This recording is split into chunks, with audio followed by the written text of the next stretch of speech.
Hey, Shalom. First and foremost, and give all praises, glory, and honor to Yahweh, Bashim Yahushai, Bashim Rakakadash. Double honor to the apostles, the elders, the great millstone that were well. Peace and salutation to the hopeful elect out here pushing this truth and sincerity. Lord, of which y'all do, we love you. We appreciate you, Judas Spirit, Yahweh, Bashim Yahushai, Shalom to y'all. Right, it's your brother Double Dot here, Adonai Martazah, meaning Lord's will, here to give you an edifying lesson through the spirit and power of Yahweh, Bashim Yahushai. Right, without further ado, I'm going to crack into Revelation 13. It's going to be a quick overview. And see if we could just get it done in a short amount of time, but giving you a lot of information as well. So this is Revelation 13:1. It says, "And I stood upon the sand of the sea." The sea represents the people, all right? And it says, "And saw a beast rise up out of the sea." All right, so out of these people, there's people more powerful and that controls the rest of the people, right? Because the sea is likened to to the nations, right? So who governs the nations, right? It's NATO and the EU. They govern the nations. So this is a beast that's coming out of the sea, the people. So out of these other nations, this nation of people that look like a sea, because that's how many people on the earth, comes the powerful people of that sea, right? A beast. So that's going to be NATO and the EU. All right. And it says having 7 heads and 10 horns, right? Because the 7 heads represent the superpowers before America came to be established, right? So that's you got Greece, right? Rome, Germania Major, Germania Minor. You got the French, right? You got Spain, and then you got the British, right? So those are the 7 superpowers that were on the earth before America became a superpower, right?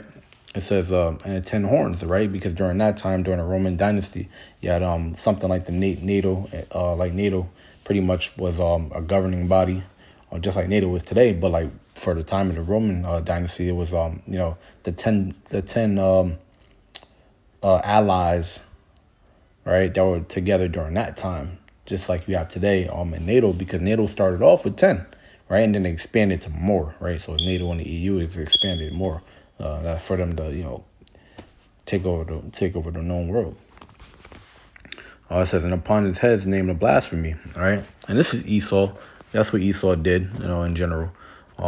They blasphemed the Most High, right? They blasphemed Yahweh Shai, right? They crucified him. Put up an image of so-called white man, which is that's false. That's not true, right? He's a so-called black man from the tribe of Judah, right? When we get Revelations 1:13, it says he looks nothing like that, right? He looks like this. And in the midst of the 7 candlesticks, right, which are the 7 churches, it says, "One likened to the Son of Man, clothed with a garment down to the foot and girt about the paps of a golden girdle." And it tells you exactly what he's wearing, right?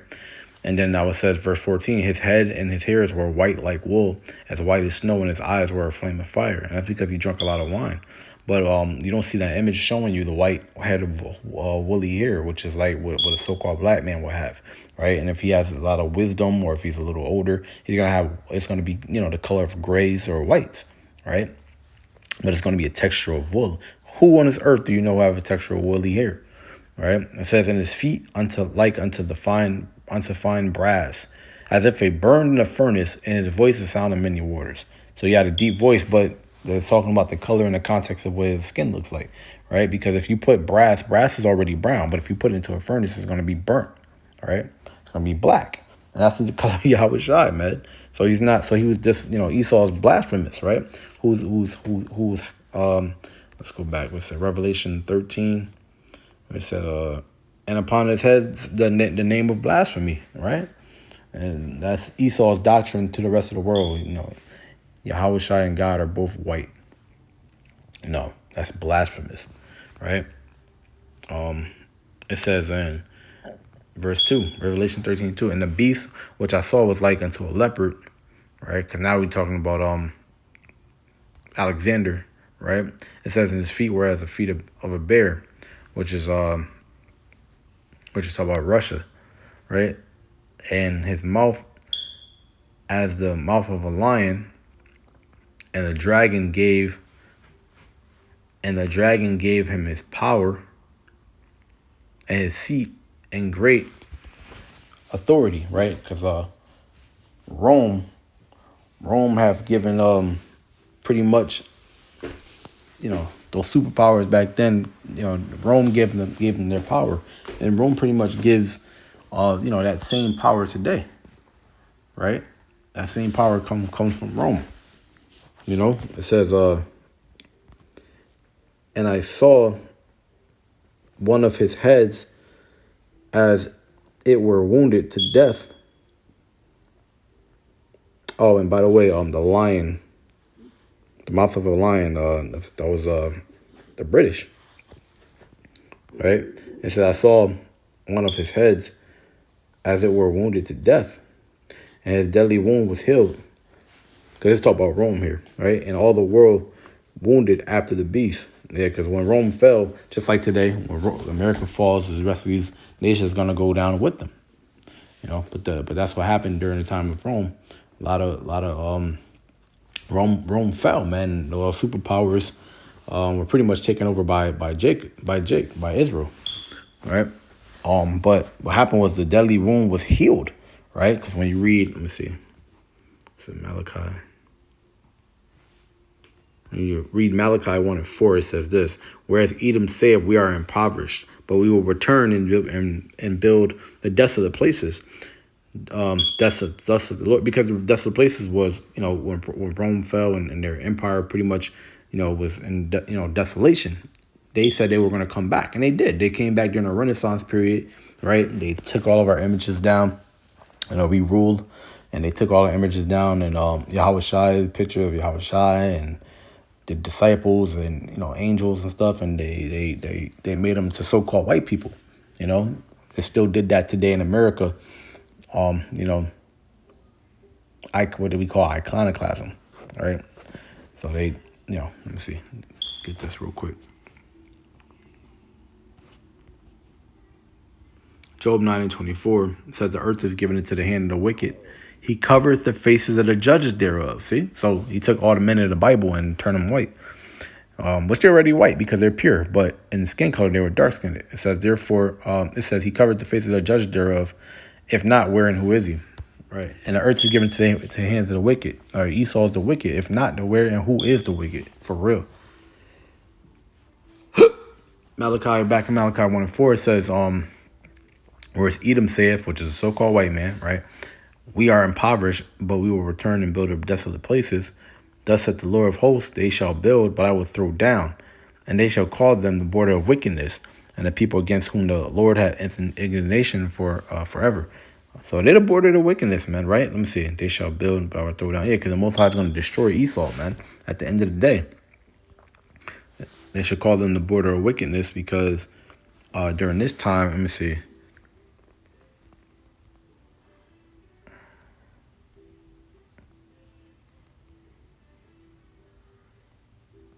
Yeah, so right here where it says, right? Let me see.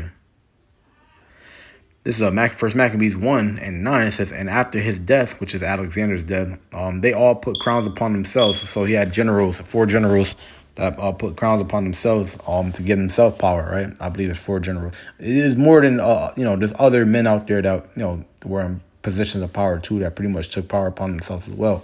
But mainly he's talking about the four generals. I believe it's Ptolemy, Cassander, Lysimachus, and let me see, it's Ptolemy, it's Seleucus, Lysimachus, and Cassander. And let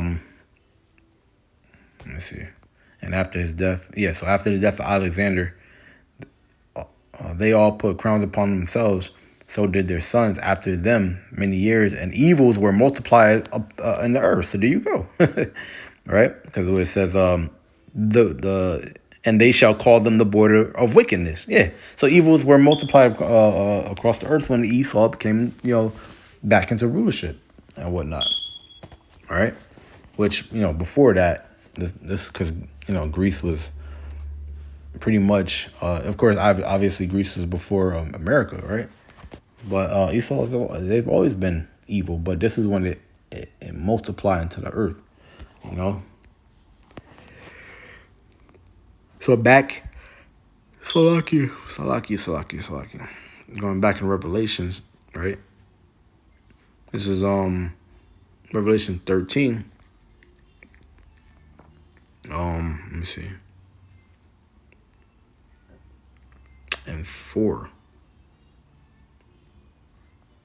And let me see. 3. No, 4. Come on. So it says, and they worshiped the dragon, which gave power unto the beast. And they worshiped the beast, saying, who is like unto the beast? Who is able to make war with him? And that's true. Who's able to make war with right now? NATO and the EU, Esau, right? At the head of it, America primarily, right? So it says, and there was given unto him a mouth speaking great things and blasphemies, and power was given unto him to control, to continue 40 and 2 months, right? Which is a 350-year time period. It says, and he opened his mouth and blasphemy against the Heavenly Father, to blaspheme his name and tabernacle and them that dwell in heaven. And that's what he did, man. Esau to this day, man, there is no God and whatnot like that. Talking about the wrong name and, giving the wrong name and not telling the Israelites who they are, who they really are, and hiding that information or demonizing anyone who else, claims to be that, right? It says, and it was given unto him to make war with the saints and to overcome them. And power was given him over all kindreds and tongues and nations. And that's what he did, right? They made war with us, man, and they ruled the world. It says, and all that dwell upon the earth shall worship him, whose names are not written in the book of life of the Lamb slain from the foundation of the world. And that's Esau, man. Their name's not written in the book of life, right?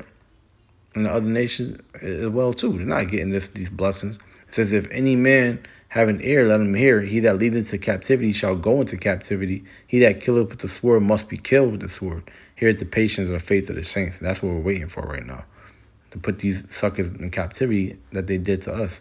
Let me get really quick. Deuteronomy. This is Deuteronomy chapter 28, verse 68.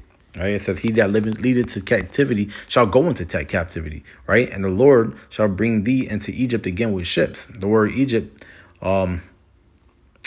means bondage. And let me see.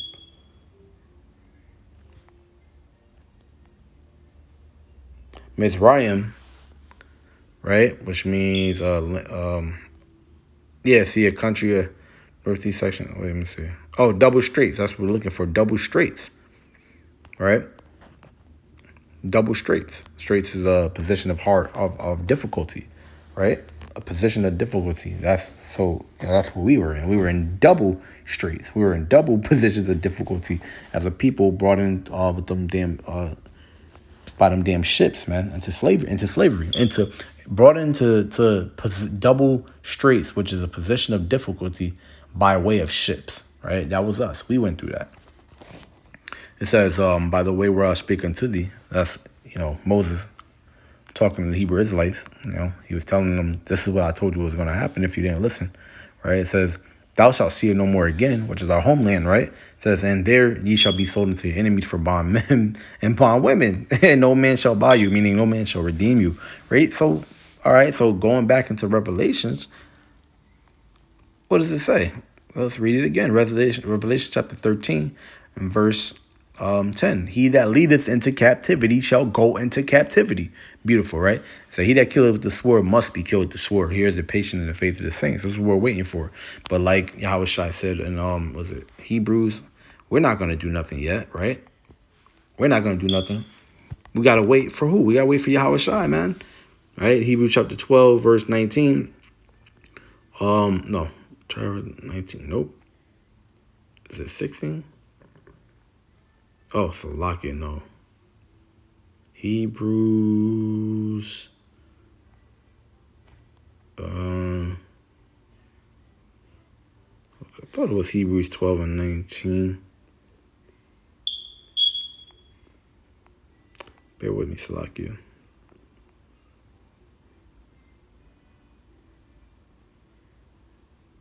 Hebrews. Oh, is it Hebrews or is it Romans?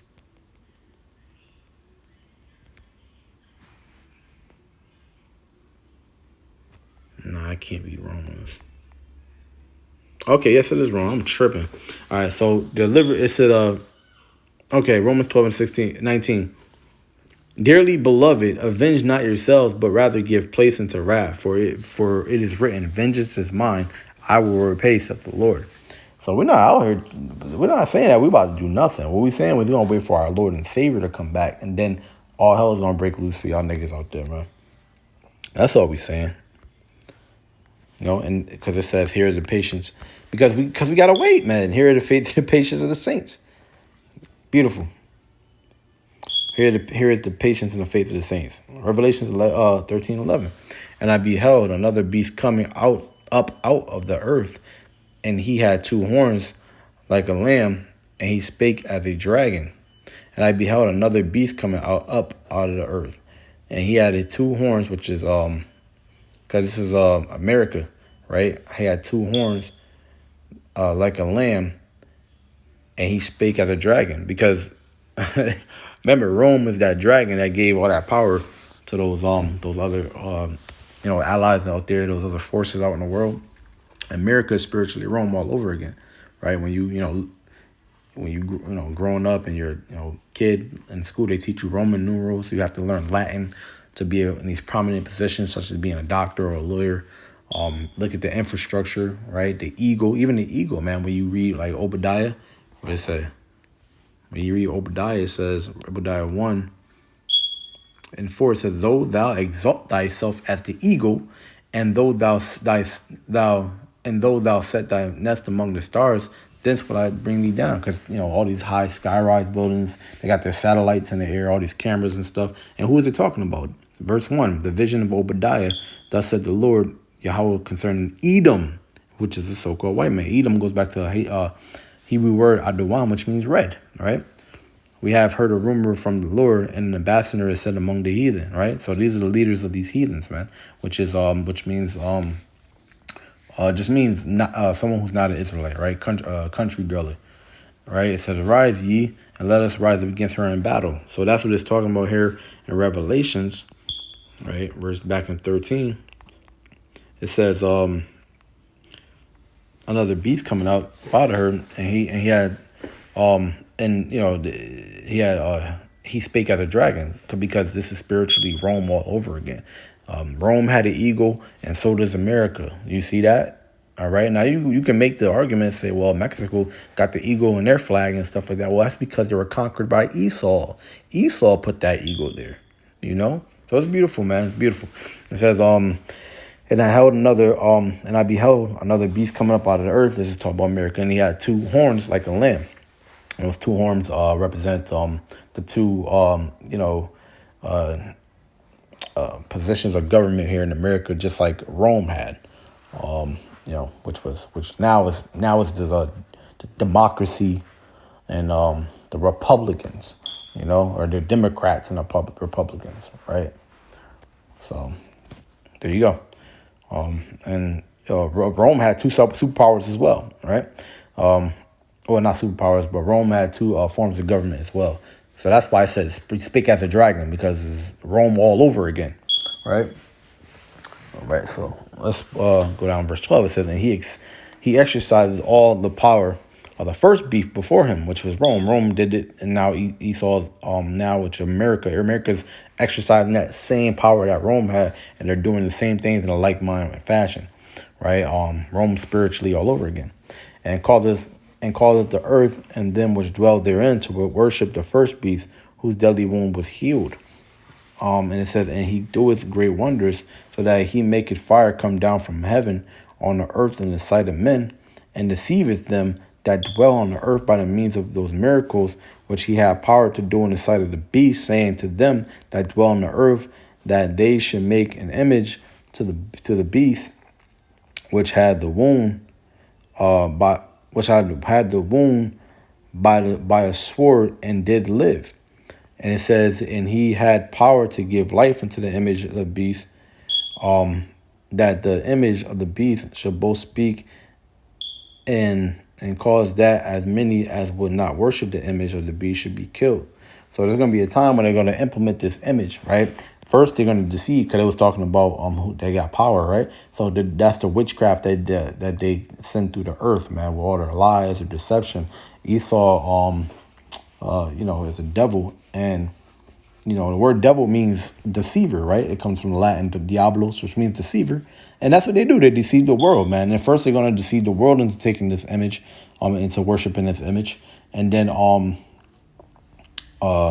going to pretty much come out and tell you that, this mark which is the image, to worship it by taking the mark of that beast, right? The image of the beast, because the mark is the image of the beast, right? It's verse 16, it says, and if you didn't want to take it, then you're going to be killed.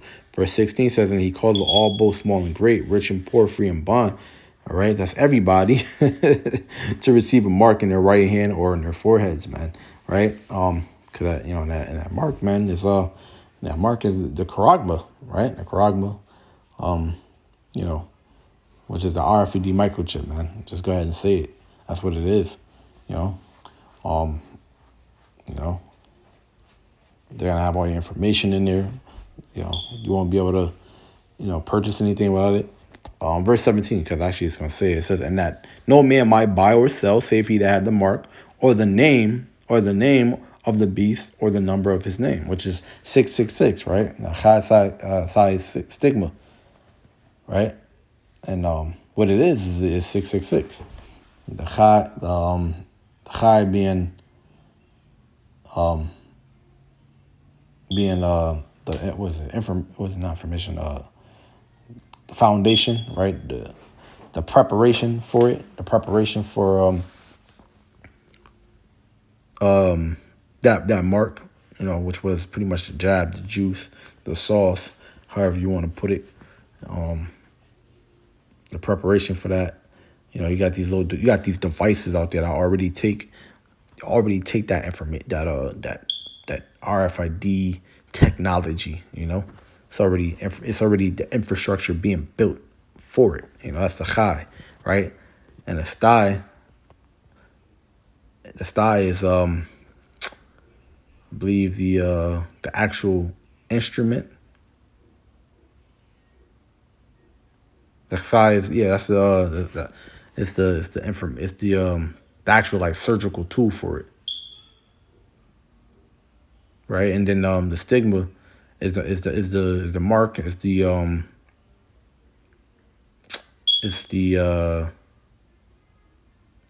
I believe it's the actual. I don't want to chop it up, but it's the pretty much the mark itself, the stigma, right? The implementation of it, right? Which is the product, right? And on it, it's gonna have the grapho, which means the writings. So all your information in it, right? All your information, your ID, your banking information, right? All your banking information and stuff like that. Your medical history, your social security number. I'm trying to just list off most of the things that's going to go into it. But that's pretty much it, man. All right. And it says, here is his wisdom. Here is wisdom. Let him that hath understanding count the number of the beast, for it is the number of a man. And his number is 666. That's it, man. All right. So hopefully you were edified. I know, went a little slow, but I was trying to make sure I had all the information down. So with that, I want to give all praise and glory honor to Yahweh, Bashim Ashai, Bashim Kakadash, and Shalom.